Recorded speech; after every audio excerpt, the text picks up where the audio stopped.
Bismillahirrahmanirrahim. Assalamualaikum warahmatullahi wabarakatuh. Innal hamdalillah nahmaduhu wa nusalli hamidahu wa musallim wa musliman ala rasulihil karim. Ma ba'du. Rabbi shrah li sadri wa yassir li amri wa hlul 'uqdatam min lisani yafqahu qawli. Raditu billahi rabbah wa bil islami dina wa bi muhammadin nabiy wa rasulullah. Rabbi zidni ilma warzuqni fahma. Amin ya rabbal alamin. Pertama-tama dan utama ialah kita senantiasa mengucapkan segala puji dan syukur kehadirat Allah Subhanahu wa taala yang masih memberikan kita kesehatan, keselamatan, masih memberikan kita nafas kehidupan, masih memberikan kita nikmat Islam, iman dan ihsan, sehingga kita masih diberikan kekuatan untuk menjalani kehidupan ini, beribadah kepada Allah Subhanahu wa taala. Dan juga salawat serta salam tak lupa kita haturkan kepada junjungan Nabi Muhammad sallallahu alaihi wasallam yang karenanya kita mendapatkan hidayah yang beliau telah membimbing kita dari zaman jahiliyah menuju ke zaman yang Islamiyah ini. Alhamdulillah alamin. Sudah sepatutnya kita bersalawat kepada beliau. Allahumma shalli ala Muhammad, Allahumma shalli ala Muhammad. Oke, di sini saya ingin mempresentasikan, ingin memberikan suatu pengajaran mengenai fikih pembahasan mengenai sholat di urutan anak kelas 7. Jadi sini judulnya ialah kelas 7 salat fardu 5 waktu. Sebenarnya salat 5 waktu ini sudah ada sejak kita SD, tetapi akan diperkuat lagi ketika kita saat SMP atau MTS. Dan saya mendapatkan tugas ini dari dosen saya yang bernama Ibu Prihatin Mas Kuliah MPD. Jadi beliau memberikan tugas kepada saya untuk membuat video pembelajaran. Silakan disimak bersama-sama. Pengertian sholat. Kita awali dari pengertian sholat. Sholat secara bahasa adalah doa, meminta kebaikan. Jadi ketika kita sholat, berarti kita sudah berdoa kepada Allah Subhanahu Wa Taala, meminta segala kebaikan, keberkahan kehidupan. Alangkah baiknya ketika kita bersyukur, kita sholat. Karena apa? Sholat adalah bentuk syukur kita kepada Allah Subhanahu Wa Taala. Ketika kita sholat, kita mengerjakan kebaikan, maka kita sudah bersyukur kepada Allah Subhanahu Wa Taala.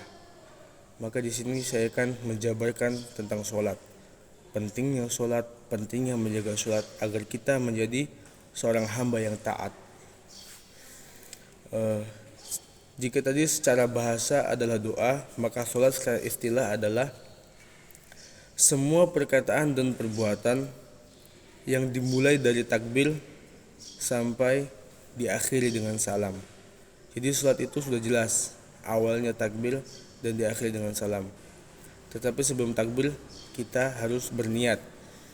Sebelum kita sholat, kita harus berwudu, toharoh, bersuci. Maka kenapa dikatakan tidak ada sholat tanpa wudu, tidak ada wudu tanpa bersuci. Jadi wudu itu kita bersuci, membersihkan diri. Sholat itu tergantung wudunya, dan wudu itu tergantung membersihkan istinjanya. Maka dikatakan ketika orang hidupnya kok kurang barokah, kurang berkah, banyak masalah, mari kita lihat sholatnya bagaimana. Ketika sholatnya tidak teratur, tidak tertata, masih banyak yang lubang, masih banyak yang ditinggalkan dan dilalaikan, maka disitulah letak kesalahannya. Hidupnya orang tergantung pada sholatnya. Seperti apa sholatmu, seperti itulah hidupmu. Pengertian di atas yang mengenai sholat itu juga selaras dengan penggalan pada ayat Quran surat At-Taubah ayat 103 yang artinya, dan berdoalah untuk mereka, sesungguhnya doamu, sholat itu menumbuhkan ketentraman jiwa bagi mereka. Jadi di sini dikatakan sholat itu membuat kita tenang, membuat kita tentram. Ketika ada banyak masalah, maka sholatlah. Ketika banyak problematika kehidupan, maka sholatlah. Untuk menyelesaikan berbagai macam masalah kita harus sholat. Dan sholat ini juga bukan prasarana ketika kita banyak masalah saja baru sholat, bukan. Salat ini adalah kewajiban. Kewajiban bagi setiap umat muslim. Jika orang sudah memeluk agama Islam, sudah wajib dia salat. Oke, lanjut. Dasar hukum perintah salat fardu. Jadi salat fardu itu sudah tertera pada Al-Quran dan hadis, bahwasanya perintah salat itu sudah jelas dan banyak contohnya, banyak ayat-ayatnya. Sini saya hanya memberikan satu ayat dan juga satu hadis. Oke, kita lanjut. Ayat Al-Quran yang artinya, sesungguhnya solat bagi orang-orang mukmin adalah kewajiban yang sudah ditentukan waktunya. Quran surat An-Nisa ayat 103. Jadi solat itu sudah ditentukan, sudah diberikan kepada orang umat muslim, orang mukmin yang beriman, meyakini bahwasanya Allah itu adalah Tuhan, sudah mengucapkan 2 kalimat syahadat, sudah bersaksi, maka sudah harus wajib menjalankan kewajibannya. Ketika kita yakin bahwasanya Allah itu Tuhan kita, kita harus meyakini dengan cara apa? Menjalankan semua perintahnya, meninggalkan semua larangannya. Salah satu perintah Allah adalah sholat. Sholat, kita harus sholat. Perintah Allah adalah sholat. Kita harus menjaga sholat kita. Kemudian ada hadis Nabi yang berbunyi, yang artinya, perintahkanlah anakmu sholat semasa umur mereka telah mencapai 7 tahun, dan pukullah mereka setelah umurnya 10 tahun. Jadi ketika kita sudah beranjak, atau seorang anak sudah beranjak pada umur 7 tahun, sudah beranjak pada umur 7 tahun, kita sudah wajib menyuruhnya untuk sholat. Ayo sholat nak, kamu sudah 7 tahun jadi kamu harus sholat. Kita hanya mengajaknya, ayo sholat, ayo sholat. Tetapi jika dia tidak mau atau belum mau, kita jangan pukul, karena belum waktunya, masih 7 tahun. Kita baru mengajaknya untuk belajar sholat. 7, 8, 9 hingga 10 tahun itu renggang waktu untuk anak itu belajar mengenai sholat. Dan ketika anak itu sudah 10 tahun, sudah berumur 10 tahun, maka sudah sangat wajib dia untuk sholat. Dan kita sebagai orang tua atau orang yang lebih tua, saudaranya, kita sebagai keluarganya, ataupun kita bukan siapa-siapa tetapi kita ingin mengingatkan. Tetapi yang lebih utama adalah orang tua. Orang tua mengingatkan kepada seorang anaknya yang sudah berumur 10 tahun, maka sudah diwajibkan untuk dipukul ketika dia tidak mau sholat. Dipukul ini dalam artian hanya untuk mengingatkan, tidak boleh memukul di wajah ataupun membekas luka. Pukullah dengan sebuah tongkat ataupun tangan ataupun apapun itu, selagi tidak melukai dan tidak menyakiti, hanya cukup untuk menegur, tegurannya. Jadi begitu. Ketika perintah sholat ini, saya mengingat bahwasanya pada saat itu saya suka sekali menonton TV. Saat saya menonton televisi, ayah saya, beliau mengatakan, nak, mengaji, sholat, sudah waktunya. Tapi saya masih asik menonton televisi. Lalu saat itu ayah saya matikan TV dan mengatakan, kamu pilih mana? Kamu mengaji dan sholat, baru balik lagi, lanjutkan nonton TV, atau saya buang TV ini ketika kamu tidak mau sholat ataupun mengaji. Dari situ kita sadar bahwasanya sholat itu sangatlah penting. Karena sudah jelas bahwasanya sholat itu adalah tiang agama. Tiang agama. Ketika sudah jelas bahwasanya dia adalah sebuah tiang, pentingnya untuk suatu bangunan, maka kita harus kokohkan, kita kuatkan. Jika tiang itu berkurang ataupun tidak ada sama sekali, maka akan runtuhlah suatu bangunan itu. Kita seperti menganalogikan kepada sebuah botol atau gelas yang kita pegang. Kita analogikan ini seperti ada gelas dan botol.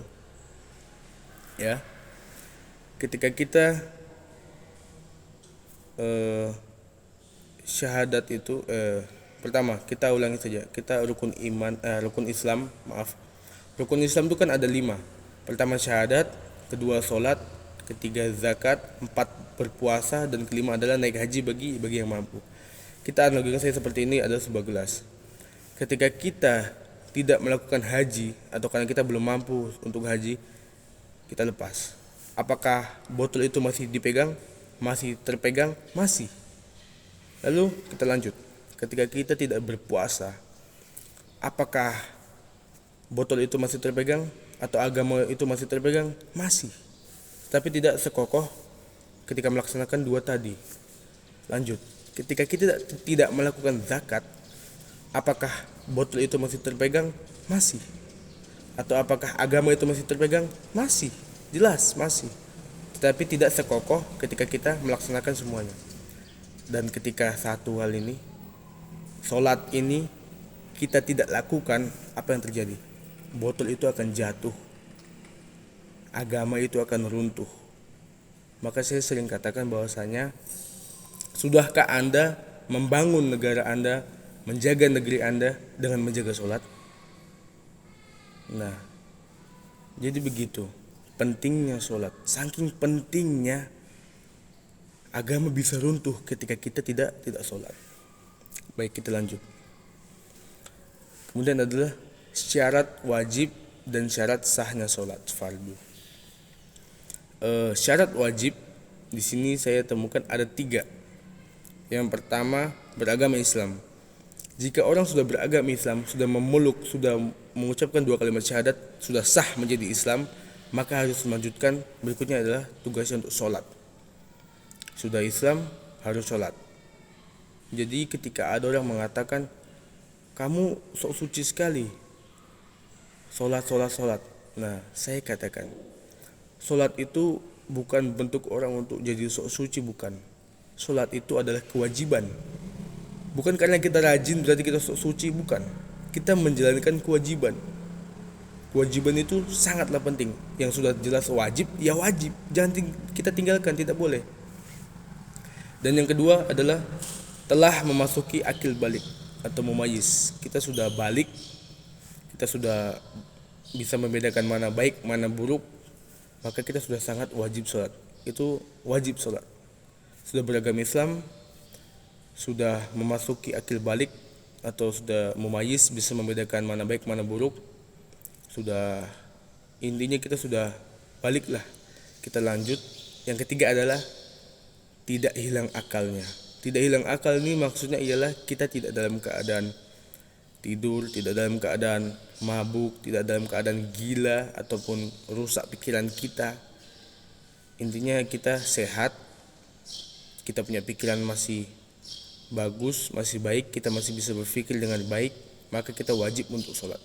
Itu secara sah wajib sholat. Yang pertama apa tadi? Beragama Islam. Yang kedua, sudah akil balik atau mumayyiz, bisa membedakan mana baik, mana buruk. Dan yang ketiga tadi, tidak hilang akal atau tidak gila. Kita sehat, kita walafiat, kita aman, maka kita sudah wajib sholat. Kemudian syarat sahnya sholat. Di sini ada sangat banyak syarat sahnya sholat.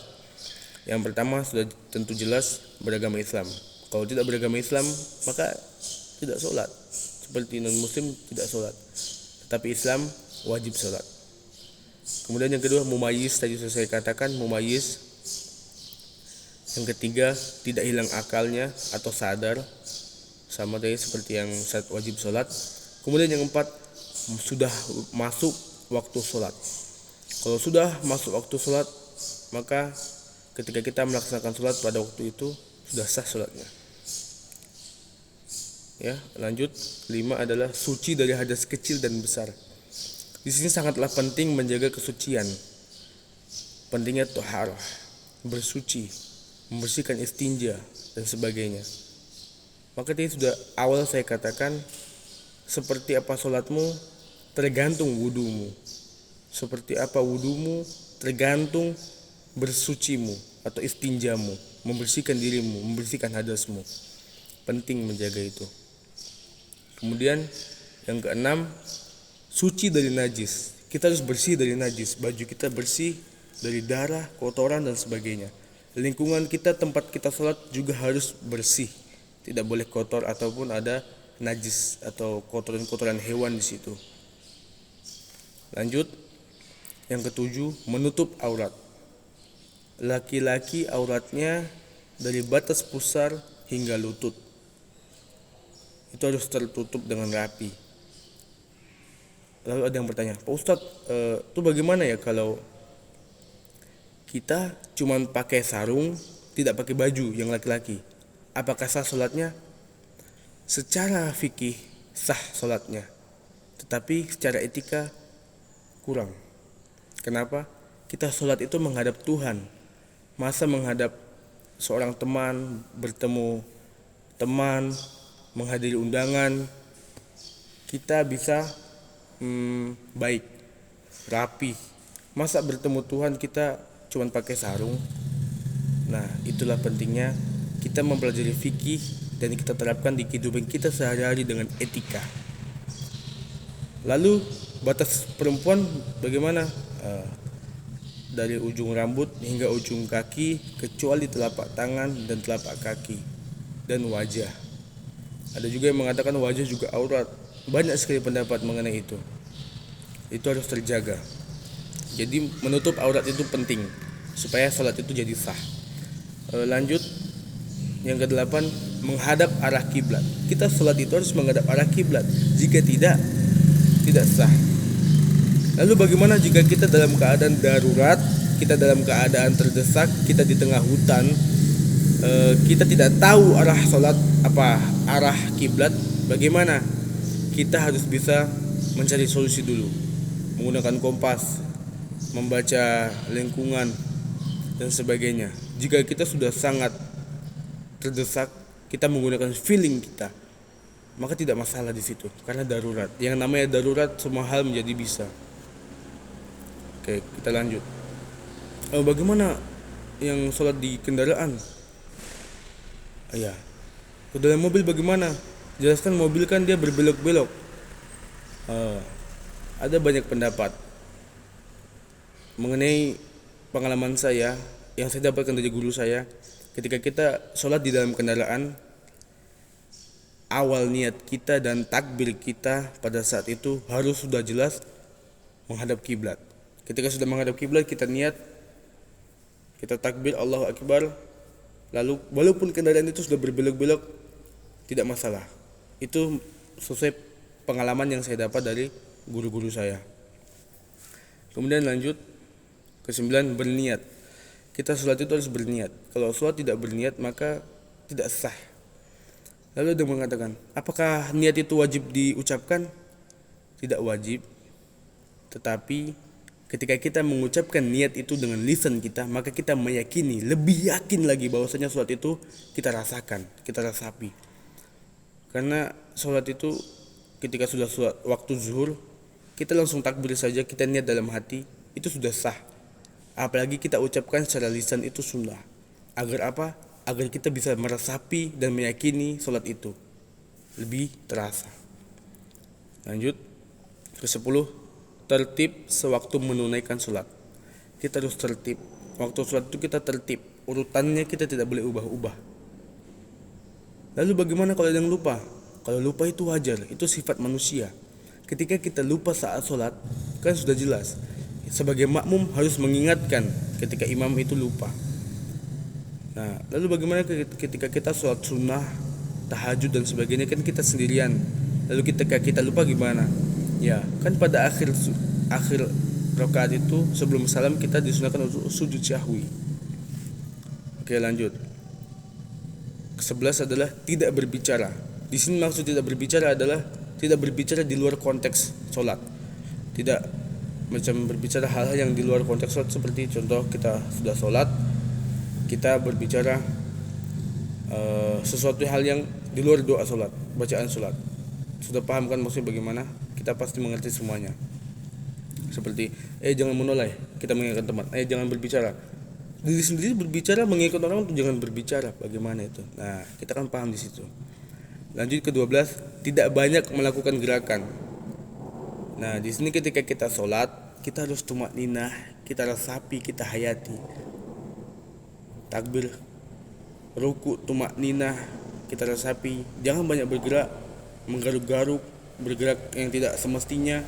Itu tidak boleh, karena itu membuat sholat tidak jadi sah. atau membatalkan. Kemudian batas bergeraknya itu ada 3, dan banyak pendapat para ulama. Ketika ada salah satu organ tubuh kita yang gatal, kita boleh menggaruknya, karena ini jari ini itu tidak membuat tangan ini bergerak, jadi cukup jari saja yang bergerak, itu tidak batal. Lebih dari 3 kali tidak apa-apa. Tapi ada juga para ulama yang mengatakan batal, karena banyak gitu para pendapat. Jadi ketika kita ingin mengambil para pendapat itu, pendapat-pendapat ulama dan sebagainya, kita lihat situasi dan kondisi, mana yang membuat kita lebih nyaman. Maka di sini katakan, ketika ada orang sholat, kita jangan menegurnya kamu salah dan kamu salah, tidak. Tapi kita tanyakan, itu kenapa bisa begitu? Dapat dari mana? Nah, seperti itu. Kita tidak boleh menjudge orang seperti kamu salah, tidak. Tapi kita katakan, itu dapat dari mana? Pendapatnya bagaimana? Seperti itu. Lanjut, yang terakhir adalah tidak makan atau minum. Ini sudah sangat jelas. Ketika kita sholat, kita tidak boleh menyisahkan makanan dalam mulut kita.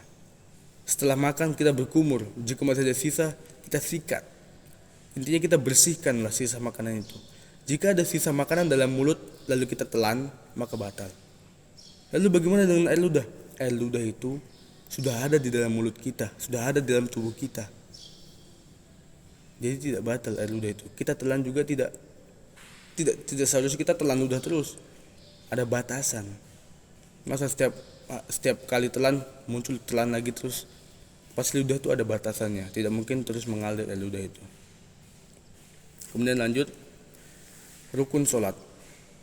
Rukun sholat ini ada 13. Yang pertama niat. Niat seperti pada umumnya sudah dijelaskan, pasti sudah pada paham. Sholat subuh itu usolli fardhu subhi rakaataini mustaqbilal qiblati makmuman lillahi ta'ala, ketika kita menjadi makmum atau imam menjadi imaman lillahi ta'ala. Lanjut, kalau sendirian adaan lillahi ta'ala. Kemudian kemudian rukun salat yang kedua ialah berdiri. Berdiri di sini maksud ialah kita berdiri bagi yang mampu. Jika kita keadaan fisik kita sehat, aman, tenang, kita boleh berdiri. Salat itu tidak memberatkan orang. Islam itu tidak menyusahkan, tapi memudahkan. Ketika salat tidak mampu berdiri, maka duduk. Jika salat tidak mampu duduk, maka berbaring. Jika sampai berbaring pun masih tidak sanggup, maka dengan isyarat masih tidak bisa, maka dalam hati, yakini dalam batin bahwasanya sedang salat dan membayangkan keadaannya. Seperti itu. Kemudian yang ketiga, takbiratul ihram. Itu sangat wajib, rukun salat itu. Kita takbir pertama setelah niat Allahu Akbar, itu takbir pertama itu wajib. Itu rukun salat. Kemudian yang keempat, membaca surat Al-Fatihah. Jika orang salat tidak membaca surat Al-Fatihah, maka salatnya tidak sah. Kemudian yang kelima, ruku secara tumakninah, itu rukun salat. Ruku itu harus 90 derajat seperti ini. Ketika kita waktu saya latihan itu ditaruh sebuah botol ataupun air di atasnya gelas, itu sampai tidak jatuh. Jika masih jatuh berarti ruku kita masih kurang sempurna. Kita harus perbaiki salat kita, gerakan salat kita. Kemudian i'tidal bangkit dari sujud, itu juga rukun salat. Kemudian yang ketujuh, sujud secara tumakninah. Secara tumakninah dalam artian tuh kita harus tenang, kita resapi bacaan tersebut. Itu termasuk tata cara salat. Ini yang saya jelaskan ini adalah tata cara salat. Bukan termasuk rukun saja, tapi juga termasuk tata cara salat.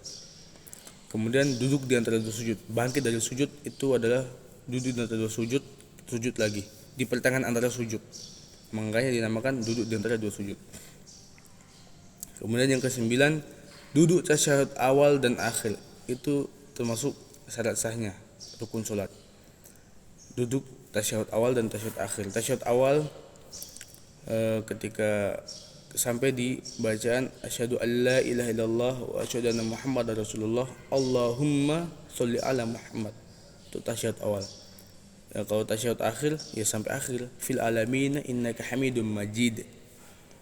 Kemudian yang berikutnya membaca tasyahud. Bacaan tasyahud itu rukun. jika kita tidak mempelajari. Makanya tadi saya katakan pentingnya mempelajari sholat dari kecil, membiasakan diri untuk belajar sholat agar besarnya tidak tersesat dan sebagainya. Kemudian membaca sholat Nabi itu penting membaca sholat Nabi. Jika tidak baca maka sholatnya tidak sah atau tidak sempurna. Kemudian membaca salam setelah selesai sholat, semua sudah selesai gerakan, maka salam. Assalamualaikum warahmatullahi wabarakatuh. Itu ke kanan. Salam pertama adalah ke kanan. Kemudian salam kedua ke kiri. Nah, salam ini ada 3 jenis. Yang pertama wajib dijawab, yang kedua tidak harus dijawab, dan yang ketiga kita tidak mau jika itu dijawab. Yang pertama wajib dijawab. Itu salam sesama saudara. Assalamualaikum. Maka saudara juga menjawab waalaikumsalam. Kemudian salam yang kedua yang tidak boleh dijawab ketika sholat. Assalamualaikum warahmatullahi. Nggak boleh kita jawab waalaikumsalam Ustaz, apa kabar? Tidak boleh. Kemudian yang ketiga, kita tidak mau salam kita dijawab. Salam ketiga di kuburan. Datang ke kuburan kita assalamualaikum warahmatullahi. Jika ada yang jawab, tidak masalah. Nah, lanjut. Yang terakhir adalah tertib urutan rukunnya. Tadi saya katakan tertib secara urutan dari takbir, dari niat hingga salam. Itu harus tertib, secara teratur. Jika tidak maka sholatnya bukan tidak sah saja, bukan tidak sempurna saja, tapi batal karena tidak sesuai urutan. Lanjut. Berikutnya adalah manfaat sholat. Manfaat sholat sangatlah banyak, tapi sini saya ambil poin-poin pentingnya. Yang pertama, dapat diampuninya dosa dan derajat yang tinggi. Jadi ketika kita sholat itu kita berdoa minta kepada Allah Subhanahu Wa Taala agar ampuni dosa kita, dan banyak saya doa dalam situ. Kemudian derajatnya akan ditinggikan. Ketika kita sholat, kita rajin sholat, kita jaga sholat kita, maka derajat kita akan ditinggikan oleh Allah Subhanahu Wa Taala. Lanjut yang kedua, menjadi sabar. Jadi sholat itu menjadikan diri kita jadi orang yang sabar. Sholat itu membuat kita jadi tenang, tentram, kita sabar. Jadi orang yang tidak suka marah. Bukan berarti kita tidak bisa marah, tetapi kita mengontrol emosi amarah kita, mengontrol hawa nafsu kita. Lanjut. Yang ketiga adalah menjadi mudah bersyukur. Ketika kita sholat, kita rajin sholat, maka kita menjadi seorang hamba yang mudah bersyukur.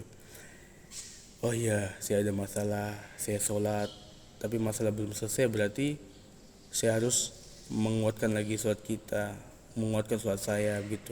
Kita harus rajin sholat, kita harus kuatkan iman kita agar kita menjadi seorang yang bersyukur atas nikmat Allah Subhanahu Wa Taala. Apapun itu kita bersyukur. Kemudian yang keempat, menjadi mudah ikhlas. Apapun yang terjadi kita ikhlas. Kita tidak mudah tidak mudah mengatakan bahwasanya begini tidak.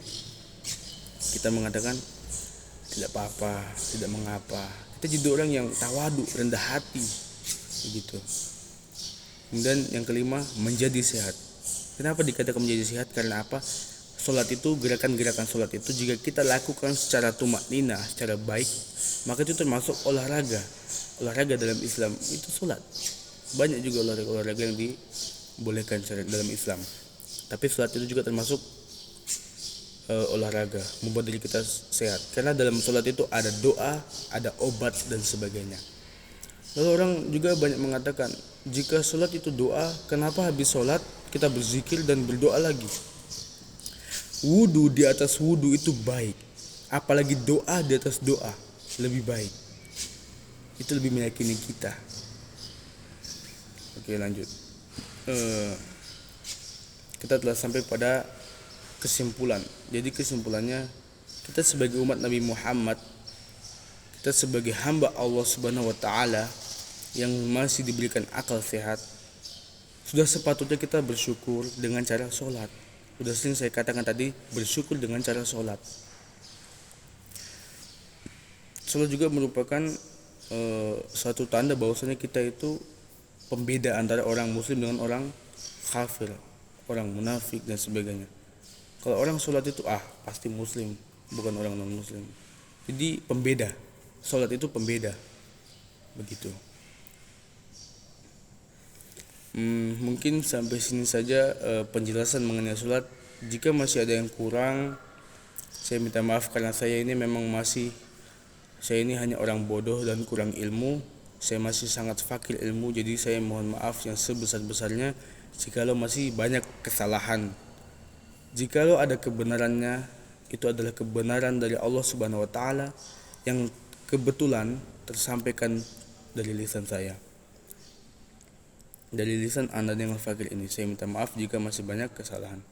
Dan juga saya banyak-banyak terima kasih kepada saudara-saudara yang sudah menonton, sudah mendengarkan. Semoga mendapatkan hikmah dan semangat menjalani sholat, karena sholat itu membuat kita jadi sehat dan sebagainya. Seperti saya katakan, banyak manfaatnya. Pada penghujung penjelasan ini, saya akan memberikan 2 pantun. Pantun yang pertama memberikan pantun, makan ikan minumnya selasi, sekian dan terima kasih. Kemudian saya tutup, bila taufik wal hidayah wal ridho wal inayah, tugas dirangkum, pikiran rapuh. Wassalamualaikum warahmatullahi wabarakatuh. Sekian dari saya, Chandra Aditya Bayu Permadi, Prodi PAI Fakultas Tarbiyah. Saya masih semester 1 dan saya buktikan bahwasanya memberi penjelasan tentang sholat itu wajib bagi setiap orang.